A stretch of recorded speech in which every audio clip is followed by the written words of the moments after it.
Hi guys, and welcome back to our channel, A Little Bit Hippie. There's been a lot going on at the homestead this past week. We've gotten really busy, particularly Mark, because I only need him for his body and his muscles and what he can build. I do the pretty stuff and all the rest. Anyway, we've got a fair bit done, so why don't you join me and I'll take you on a tour so you can see what's been happening. I've decided along the front of the patch is going to be smaller growing, flowering native bushes and small trees, purely to attract bees, and well, they're pretty and they're hardy. So I've put in a Gara or butterfly bush, that's a pink version. Good old Boronia. Oh, you can't go wrong with them, they just smell divine. Now you may notice the wire along the front of the patch as well. We've done that deliberately to stop rabbits, foxes, etc. digging in. So that's a new addition as well. Over this side of the fence, we've got dusky bells, coria, one of my all-time favorites actually, and a silver bush. You can't go wrong with silver bush. They're sensational. So the plan is all the way along both sides is going to be flowering native bushes. As we enter the patch, we had rain again last night, so unfortunately where it dried up over the last few days, it's turned boggy again. Anyway, can't complain, we have a full tank. So I got a bit busy yesterday and planted, we've got 2 loganberries and 2 boysenberries. This end is going to get part shade, so I thought it'll be perfect for berries and some of the smaller fruiting trees that aren't going to get past 2 meters, or at least I can keep them chopped to 2 meters. So smack bang in the middle, I've put a patio lemon. It's a dwarf lemon. I think this one's called Lemonicious, thereabouts. That I've had half a dozen lemons off already, and look at the size of it, it's tiny. Moving along, we've got a feijoa or a pineapple guava, whichever you prefer. They don't get overly big, but they also are excellent for hedging, so it's not going to mind being trimmed down. And then finally over in this corner, I've got a pomegranate. Again, they don't get overly big and love to be pruned, so that'll be perfect. Now, if we look closely, it's starting, can you just see over there? It's starting to bloom already. So I think we're in for a bit of an early spring. Not going to complain about that. Bring on the nicer weather and the longer days. Over this side of the patch, that little rhubarb, look at the size of him. He's looking sensational. Onions, so these were the clumping onions, potato onions. They've all come up. Every single one of them have come up and look really healthy. The other ones so far, oh, I'm lying to you. Look at that. We've got one. That's all right. I can't remember which variety they were. I think they were the shallots. Oh, there's another one. Again, from Garden Express. So I have to say, I will be buying from Garden Express again. Quite happy. These pak choi have been attacked something savage. I have sprayed them with a natural pyrethrum, but I think I may be too late. Bugger. The kohlrabi that I planted the other day are all standing up beautifully, looking sensational, so they're quite content. I'll just let them get a little bit more growth before I put a heavy mulch on there. I just like them to be able to get a bit stronger first before I put a heap of mulch on top there. Let's go over this side.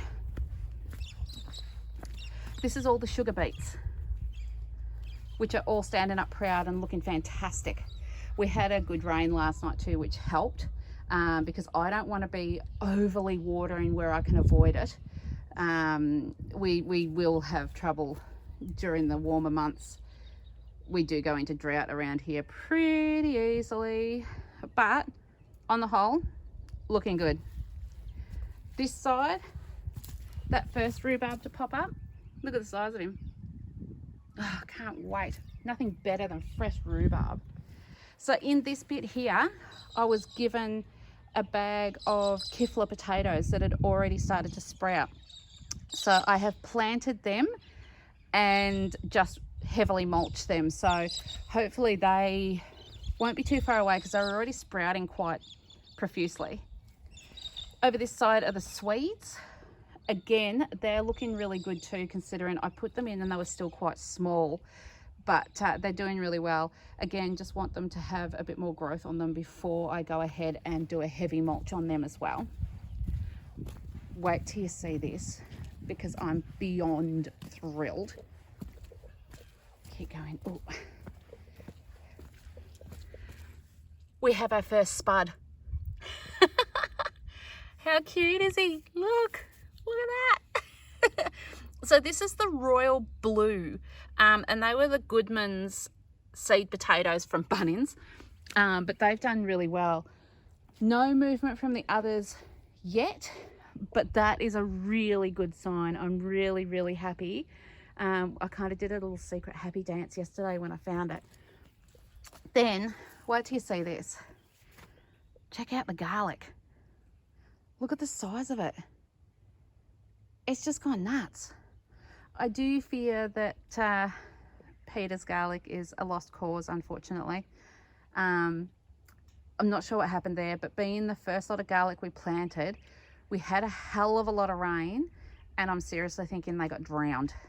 Yeah, a bit sad really. Sorry, Peter. But everything else, I can't get over the size of it. I swear they can grow a good couple of centimetres a day. Every single clove has come up. Now these three beds, 1, 2 and 3, they were Goodman's as well from Bunnings. So look, I'm not normally one that tends to buy those sort of things, but I'd buy them again. They were great. Anyway, that's what's been happening in the patch. I'm starting to really feel like it's coming along now. I can actually see progress, which I'm absolutely thrilled with. And well, we'll be picking from it soon. So, oh, it's exciting times. Oh, I can't show you over that side yet. Oh, you have to wait for that one. See what's happening there. Thought I'd bring you over this side to show you what I did the other day. I'm a bit excited now because we've actually got fruit trees in, like our first fruit trees. I'm ecstatic. It's starting to really feel like home, and things are starting to happen, which I know some of you are going to say, but oh, everything's gone nuts so quickly. You've only been here a few months. Yeah, but until I actually started to get things in the ground and really get moving, now I feel, yep, we're heading in the right direction, and I can just see the future, and I'm really, really thrilled about it, honestly. So this was, and I think it's an apricot. Barb will be able to tell me. It's either an apricot or a peach. And this was handed to Barb, who then handed it on to me. So thanks, Barb. Look at him. He's just doing amazing and flowering already. I'm really just, when it was given to me, it was in a little pot, and oh, I thought I was going to kill it. And I tell you, you can't kill it. So I don't know what you did to it, Barb, but the thing's a monster. And can't wait. I really hope we get a bit of fruit off of it this year. Next is a brown turkey fig, which kind of looks like just an octopus hanging out the ground at the moment. And that started to put on growth now. So spring's close. And then finally, a gorgeous friend of mine, Jen, gave me an apple tree, which I'm not sure what variety it is. But it's the first apple tree that I've planted in a long time. I actually never really had much to do with apple trees until I went to Jen's and I raided her garden. Oh, seriously, you should see the turnips she grows. Like, they're the size of your head. They're insane and beautiful. But he's starting to flourish a little bit too. You can't really see it, sorry, because of the fences. Now, the reason for these surrounds, we have kangaroos galore. Like, I can't even describe to you how many kangaroos. It's madness. So they don't tend to eat them per se. They can have a nibble, but they flatten them. They'll lay on them or they jump on them and they just flatten them. And they've already knocked half of one of my silver princesses off, which I was gutted because they were the first trees that we planted. But so anyway, to avoid that, I got in quick and I just did a really simple just tree guard, star pickets around it, and then those little loopy tie things, crimps, I don't know. I don't know tools and stuff, so you know, whatever works. I suppose you could use fencing wire and alike as well. But you know what I've just spotted? Check this out. I hope he doesn't move. Can you see that? I've never seen anything like it. Isn't it stunning? Wow. Is it a moth or a butterfly? It's amazing. You walk around here and just some of the things you see, oh, it's incredible. It's just, if you just open your eyes when you're walking, it's amazing what you find. Absolutely, truly amazing. I think I'm pretty lucky. Time for a bit of a update in the greenhouse. So we've had a bit of movement and I'm a bit excited to show you. I've got our first soapwort. How exciting is that? So soapwort apparently does take some time to germinate along with the ashwagandha. Still no movement from that, but that's to be expected apparently. So they take a fair while to germinate. Kohlrabi is going to need to go in ASAP. Red onions still haven't done much, so I'm thinking bugger it, might put them in anyway and see if they'll put on any more growth. Purple kohlrabi, all doing really well, just as expected. Probably another 2 weeks away from being planted out. Rapini, again, see, this side is half the size of this side. Yep, still at a loss as to why. But anyway, this side's going to have to be planted out pretty quickly. Along with the radishes. They're huge, so they're going to have to go in. The thyme is coming along nicely. You can see more have popped up now. The Johnny Jump Ups and the Cosmos all doing really well there. Still another couple of weeks away from going into the garden. Nothing from the mullein yet. I'm a bit disappointed. I'm hoping that'll pop up soon. Celery, tall Utah, has gone nuts. Nearly every seed I've put in has germinated. There's just one little cell here that hasn't. Calendula, slowly some of them are starting to pop up, but a very, very poor germination rate on that one. Not 100% sure why. I'm thinking I may have planted them too deep, possibly. Next one, we've got all the sorrels looking fantastic. Still nothing from the stevia. I'm thinking I have drowned that, possibly. Anyway, you live and learn. Nothing from the herb robert either. Apparently that can be a bit painful to grow too, so maybe I've killed it off. Bergamot, looking amazing. Really, really happy with that. Give it another week and then I will divide them out. The feverfew, wasn't a great germination rate, but the ones that are there look good. This feverfew, however, looks amazing. Look at all the new leaves it's putting out. It's just looking sensational. So some of these can go into bigger pots. I have got people wanting some, so I will put them into bigger pots ready for others. The smaller ones are starting to catch up too, so they will go into a bigger pot soon. Avocados still looking great. Then over this side, oh, I just had my delivery from Happy Valley Seeds. Excuse me sniffing, sorry. So this will be all the other tomatoes, the corn, beans, peas, that sort of, oh, and a heap of chilies as well on Mark's request. So they will be planted out today. Over this side, still no movement as yet, but if you look really closely, you can see the soil is disturbed. So the beans, the dwarf beans, are on their way up. And the sugar snap peas, you can just see some of the soil has been disturbed with some of them. So they'll be coming up soon. Nothing from the tomatoes as yet, but I do expect them to be another few days away. Do you remember the little blueberries? I've actually repotted them into bigger pots to give them a bit more of a kick along. They are looking absolutely amazing. So everything so far that I have planted from Garden Express, that's their address and details just there. I'm pretty sure they were known as Monbulk Nursery. I don't know whether I've got that right. But everything I've got has been sensational. I mean, these little blueberries, they've almost doubled in growth in just a few weeks. So I would recommend, definitely recommend gardenexpress.com.au. They were packaged sensationally. Nothing was damaged. Considering they were live plants in a box, they did a ripper job. Valerian, nothing there.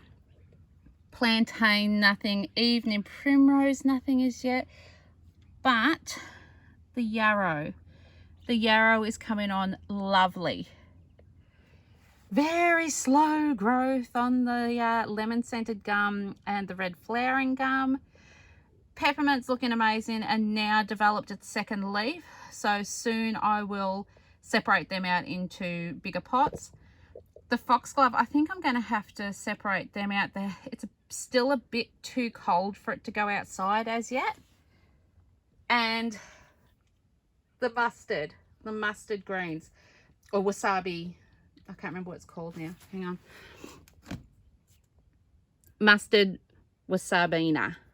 That wasn't very good English, but you get the gist. Anyway, they're doing well.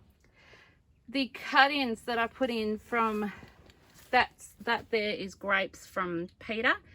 They seem to be doing all right, but I haven't actually lifted them to see if they've got any roots. The mulberries are looking fantastic, and the figs are all putting on new shoots.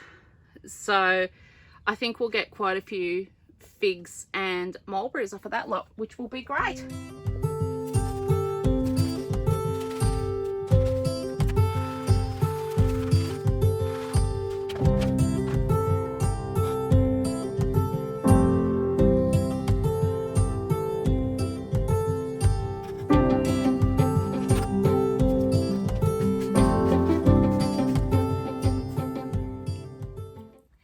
Now it's that time of year that I really like to get the spring seeds in and going well and truly before spring and before the last frost. So now is your time to get in tomatoes, corn, chilies, any of your spring crop. Get them started now. It's only what, 3 weeks away from spring. Yes. Oh, anyway, and daylight savings will be not too far away. Yes. So now's the time to get everything started and give it a good head start before putting it in the ground. Just remember that spring, for Victoria in particular, we do tend to get a few really good frosts in the beginning of spring. So just be aware of that. And I tend to follow look up the long range forecast and just see approximately when they think. I mean, Lord knows we always, they never get it right, but gives you a rough idea. So normally, I think the saying was the weekend of the Melbourne Cup for Victoria. I could be wrong there. I just tend to go with my gut, and if the weather's been consistently good for a week, then I'll put them out, and you can always cover them with a frost cloth or a like. So just be aware of that. But now is the time, get your spring seeds started. If you've got a little hothouse bonus, kitchen windowsill works well too. So go ahead and get them done. Again, I order all of my seeds from Happy Valley Seeds. I went a little bit nuts and probably got more than what I needed, but you know, you can never have too many seeds, can you?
Since that my Happy Valley Seeds order came in, I decided to start potting up, and I'm running out of room. Probably a good problem to have, but anyway. So what we've decided to pot up now, I've got some Bean Purple King, Coles Dwarf, and Scarlet Runners, or Scarlet Emperor Runners. This year I'm doing some pickling cucumbers. I haven't grown them before, so that could be interesting. Then we'll move over this side. I've got a couple of types of chilies in. Now, you may notice there's several different varieties in the one tray. Ones are seeds that will grow at the same rate, germinate, same family, that sort of thing. I don't mind putting them in the one tray if I haven't got a lot of seeds. It's, you know, might as well save wasting space. Then I've got two different types of squash down there. There's the scallop yellow, which is your traditional, and then there's sweet dumpling, which I believe is a white in color, maybe. I've also gone and planted a big tray full of tomatoes, mortgage lifter. They're a beautiful tomato to grow, hardy, beautiful, good sized fruit on them. They're wonderful. Tray full of jalapeno chilies, my favorite, not personally Mark's favorite, but I've gone ahead and planted several other varieties. We've got I think you pronounce it Ajay. It's a new variety to me, and they're a golden chili. Bird's eye, which is your traditional. Then we've got the 3 colored Californian Wonder capsicum. Then there's 3 different types of tomatoes again. I've got Garden Delight, which I've never grown before, so I don't know what that's like. Burnley Bounty, I've grown that before. And Gold Nugget, which are lovely. Then, just to please Mark, we've got Chili's Caroline Reaper. I cannot stand hot chili. I think there's nothing worse, but Mark, I swear to God, has a cast iron stomach, so he loves them. And then I've gone with some watermelons, some Sugar Baby watermelons. I haven't grown watermelon before, purely and simply I haven't been in the climate to do it, but I think they should grow all right here, providing I can keep the water up to them. So that will be the challenge. But as you can see, plenty of work ahead of us in the patch. Exciting times ahead. Thanks again, guys. I look forward to seeing you next time, and remember, live life to the fullest, love beyond words, and laugh like no one can hear you. Bye!